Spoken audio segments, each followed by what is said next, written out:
আরে কি হিল পড়তেছে রে ভাই, আমরা জানি কাজ করি এখানে সৌদি আরব।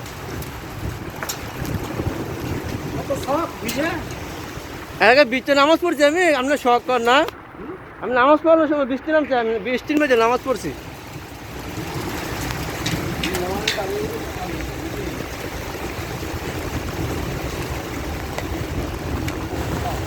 কত বড় বড়, ওরে বাবা রে, খুব সুন্দর গো।